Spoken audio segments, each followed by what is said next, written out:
So, kanina kasi pinag-usapan natin yung nabanggit kasi ni Ate Fe na yung podcast na sinend sa atin sa Pilipinas na isang sikat na artista na naging member na eventually ngayon nagpa-file ng divorce. So, I don't know kung na-review ninyo or nakita niyo yung clip na pinadala ni Ate Fe. Ano ang take ninyo? Kahit na maliit lang na ano lang yung mga pwede nating mapag-usapan para lang malaman ng mga listeners natin na naintindihan natin yung side ni sa yung artista na yun. Okay? Sino mauna? Ako. Okay. I think I just saw the clip pero hindi ko pa nga natapos. Pero ang take ko kagad is it takes two to tango. Yes. I don't blame ang babae lang. Hindi ko rin ma-blame ang lalaki lang. I think both of them have problems. You know? Yes. Kasi, but then, gaya na sabi ni Faye, you know, kahit na anong mali yung babae, they don't deserve to be physical. They don't deserve to be like hit, punched or whatever, hit like that. Ikaw, Ate Fe, bakit sinare mo sa group chat natin? I shared it because it is very interesting that even members of the church, both the woman and the man, members of the church, they have the same problems as the general population. Yes. Abuse. Yes. I am not saying that this relationship, this last one, is like very problematic, but there is an effect yung mga subsequent mga relations niya nakaano na doon sa isip, and then but I am really very appreciative sa kanya because she's very strong. And in the last end of her interview, the way she talks, she carries the language of the church, that I'm a child of God, I am also important. So ang child of God, and God knows me. God knows me. So ang strength niya is there. Ang kanyang, she even said about what is my worth, yung self-worth niya. So she's thinking of her worth as a child of God. So appreciative ako sa kanya. Para sa mga listeners natin, baka magtaka sila bakit pinag-usapan natin ito. Pero ito yung punot dulo bakit tayo nag-umpisa ng mag-podcast. Kasi nung ni-share ni Ate Fe sa atin yung tawag yan, yung clip na video clip ng isang podcast sa Pilipinas, medyo nag-create ako ng opinion. So nag-exchange kami kasi wala kayong dalawa hanggang naisipan namin na okay, gawa tayo ng pag-usapan natin dito kasi meron akong mga enlightenment since I came here in the US, mga understanding na like yung mga sinasabi natin na mga cultural differences, mga words that lost in translation, yung mga ganun ba na paminsan hindi natin alam kung sinong tama, tayo ba na mga immigrant dito sa Pilipinas, sa Amerika, or yung mga local dito na hindi makaintindi sa atin. Kaya naumpisahan namin itong podcast. Hindi makaintindi sa accent natin. Yes. Kaya naumpisahan namin itong podcast na ito for our listeners.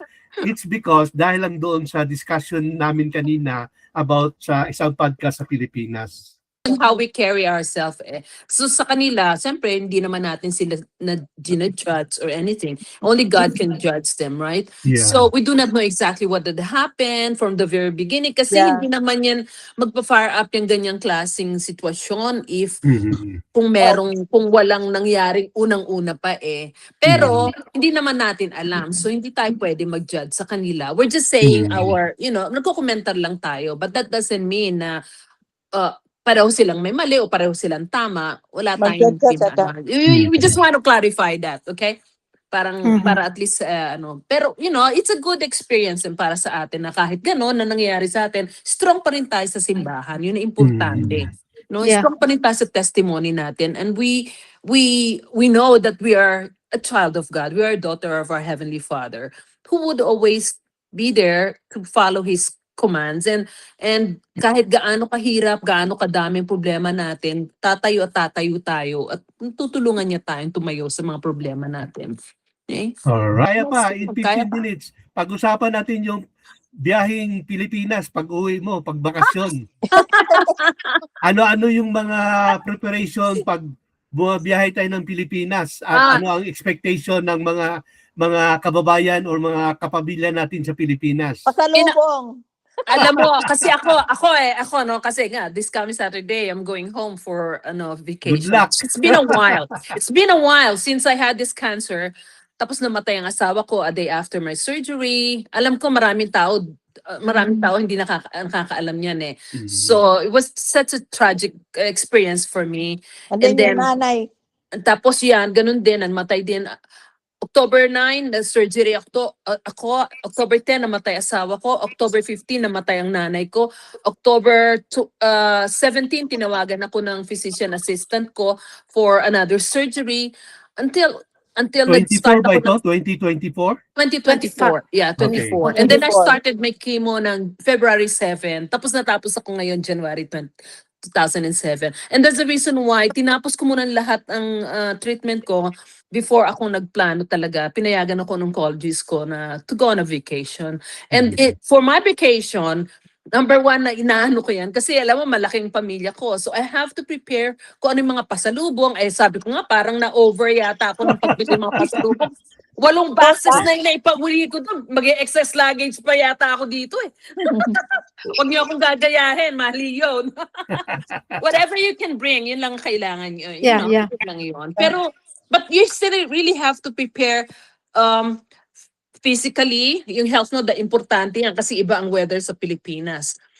Physically, emotionally, financially. Yan ang So, mga... when was the last time you went home?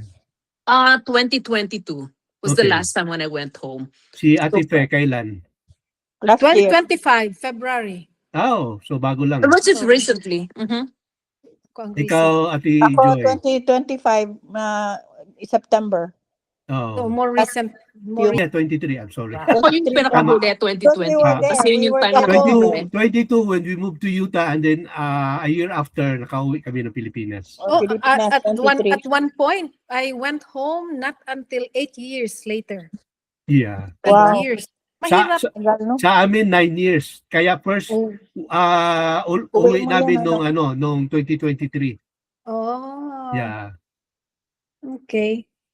That's good.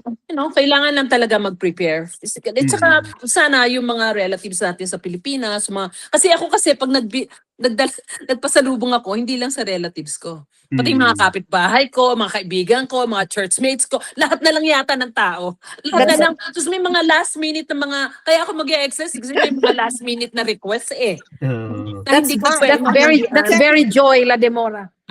This is me. Yeah, ito lang talagang personalidad ko kasi. So, Ate Fe, anong expectation mo? Okay ba ito?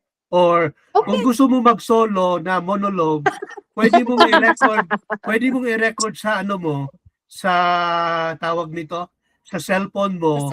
And then pwede mong i-upload sa Facebook in the meantime. And then you get reactions from there. Sa atin kasi ito, medyo apat tayong sasagot sa mga magbabasa sa atin eh. Hindi. May magbabash ba? Hopefully not. Ano lang ito eh, ano naman Marami tayo. akong mga kaibigan dyan. Mag-o-okay ang mga yan. Okay, good. Actually, padating na ako eh. Hindi nila pwede i-bash. Okay.